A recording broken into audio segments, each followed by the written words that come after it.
So, one of the biggest regrets I have about centering my husband in my marriage.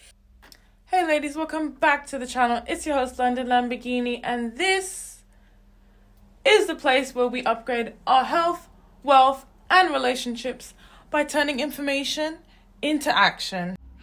Today's video is about marriage, so let's get into it. So, one of the biggest regrets I have about centering my husband in my marriage, particularly in the beginning, is when our kids were little. We didn't really do a lot of things with my kids because my husband didn't want to. The reason he gave me is that he worked all week, he was stressed out, he needed to relax. And so I didn't want to do things on my own because I was convinced that we needed to do things as a family. And since he didn't want to do it, we didn't do it at all. My husband's in the military, so he does have a very stressful job. And I guess that's why I gave him so much grace in the beginning because I felt like, yeah, he does work all week. He also supports us. I was a stay at home mom all those years. And so I felt like it was asking too much in a way.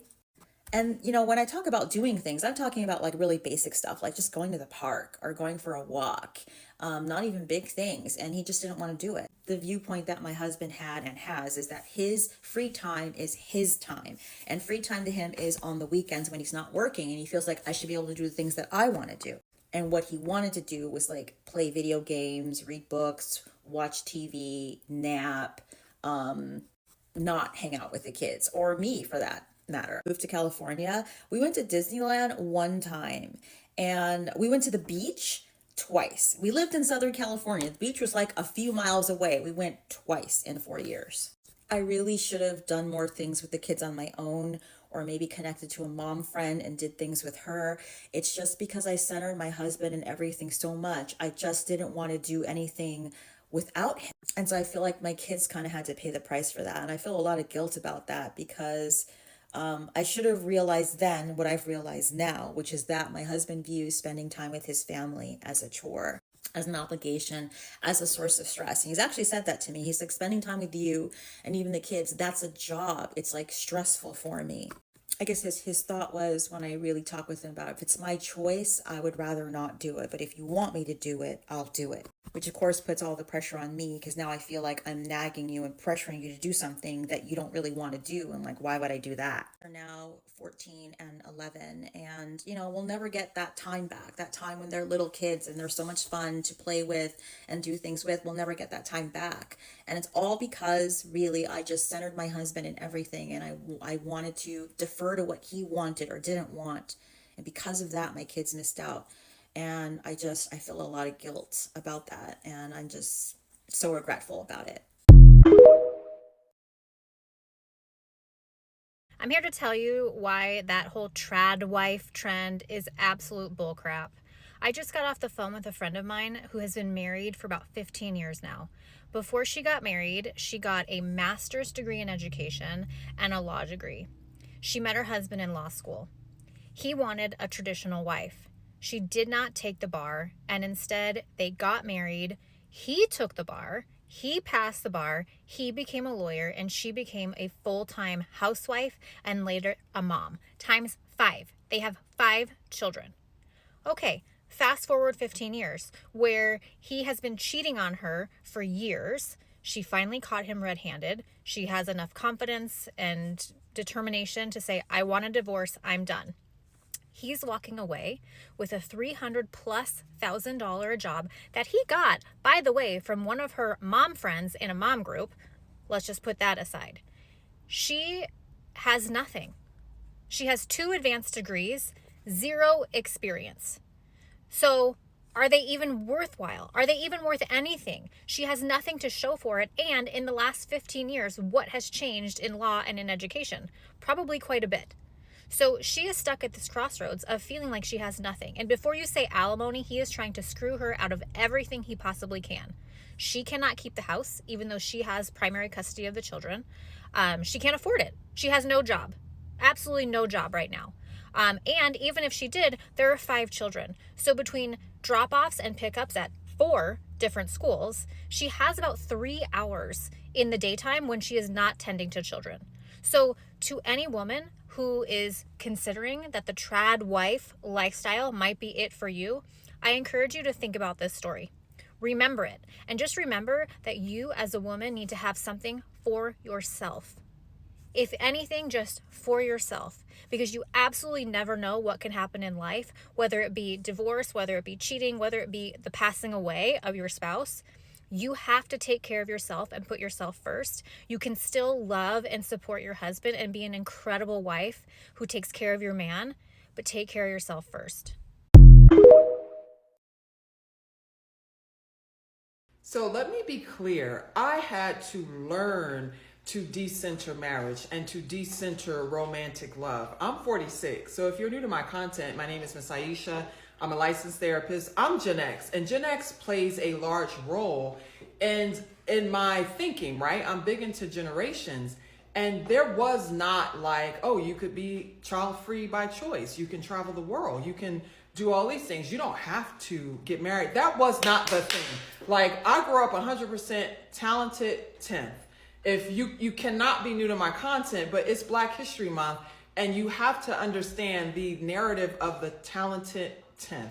And that's what I was led to believe about myself and my life. It's the concept from Du Bois, from W.E.B. Du Bois, out of Harvard. This was like, really did shape the civil rights movement, that the educated Blacks, right? Let me just say it what it is, that we have an obligation to live a certain way, to basically Black respectability politics. And I thought that was my life. And I really, really thought that I needed to be married, to have this life, to create this image, to break the generational curse of teenage pregnancy in my family, to break the curse of poverty, that marriage would do that for me. Marriage would solve the problem. And so I had to grow out of that. So I'm talking to the younger part of me as much as I'm talking to these younger women to help them learn.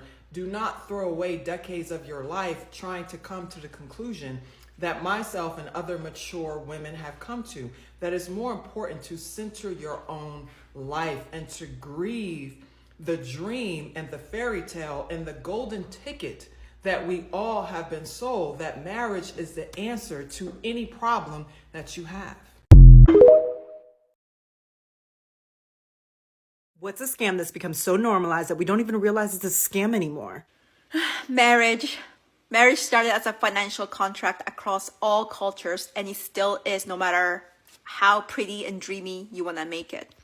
Marriage started when our ancestors stopped being nomadic and started agriculture, which means owning land. Patriarchy also began at that time because you need physical strength to use the equipments that were physically more challenging, and genetically, men have the design to be physically stronger than women. This all began due to farm equipment. Can you believe that? And owning land, and also the beginning of true capitalism. This is also where the Western tradition of taking on the man's last name began. The woman becomes the property of the man, of the patriarch, to bear heirs for him, who are also his property. Many of you, why do you think you have your father's last name? Because you are your father's property. And now, for many of you from certain traditional cultures, you understand why your parents act like you owe them, because they own you. This is a very old tradition. It is as old as humanity as we know it. This tradition became the norm that we fully accept as normal and as personal milestones. Then what started to happen? Women start to have jobs outside of the family home. Women having financial power is only a few decades old and is very recent. Up until the 70s, a woman couldn't take out a loan or get a credit card on her own. She had to have her father co-sign or her husband co-sign with her. It was legal for companies to reject a woman asking for a loan, or a woman even wanting to get a rental under her name. It was legal for a woman to be rejected. Now, in the current climate, women have careers and we have laws in place where you technically cannot discriminate against women. When you take a tradition that old that began as a financial contract, and now you as a woman, you don't need the money, nor to trade your body as a childbearing machine for your security, we observe many gender problems and conflicts in relationships. There are always gender dynamics in a marriage, whether you want to believe it or not.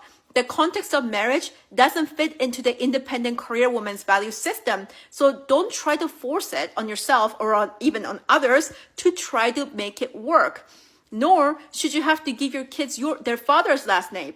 The kids deserve the last name of the parent who worked the hardest to raise them. This is the biggest scam because most of you never even thought about it. See, I love how like a lot of us are working on decentering relationships, but I feel like there's like a small tidbit that they don't tell you about the results of decentering relationships. And that tidbit is legitimately that you will not yearn for one anymore. A lot of people are constantly in this constant cycle in society to pursue a relationship or pursue a romantic partner. So it's almost like they're in a frantic state to settle, looking for something that just is feasible and just doesn't need to be perfect, but just needs to be good enough where they're not miserable. And sometimes people will choose dynamics and be miserable just because they don't want to be alone and miserable. However, when you choose to decenter relationships in your life and you just allow yourself to really see things from the perspective of that you do not need a partner to be happy, your happiness resides within you. And once you find that eternal happiness, you refuse to bring somebody in your life that does not enhance it, because you don't think that's a strong enough ROI, right? Every time you have a partner that you're courting or just a person that you're talking to, you are going to be very critical about the things that they do or the things that they provide to your life, because you just will not see the return on investment of pursuing a relationship just to have one. So inadvertently, you'll just be single.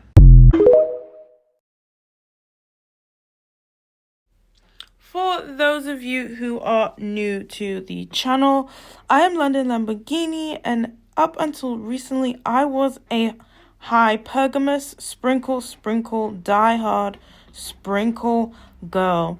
But that has completely changed. My life has completely changed. I had a whole 10-year plan, starting from 25 to 35, to marry as rich as I possibly could. So in the billionaire range, most likely. But thanks to TikTok, I learned a lot more about marriage. I learned a lot more about divorce. I learned a lot more about how to protect myself from predatory relationships and from negative outcomes in relationships, because you need to be educated so you can know what to avoid. So that's why I have this channel now, to spread the message, help educate women so they don't waste their lives, waste their time with people that will deplete them when they could better allocate their energy elsewhere. So thank you for subscribing to this channel. You don't want to miss out. We have so much more coming in the coming years. I'm going to be consistent with this channel. And I will see you in the next video.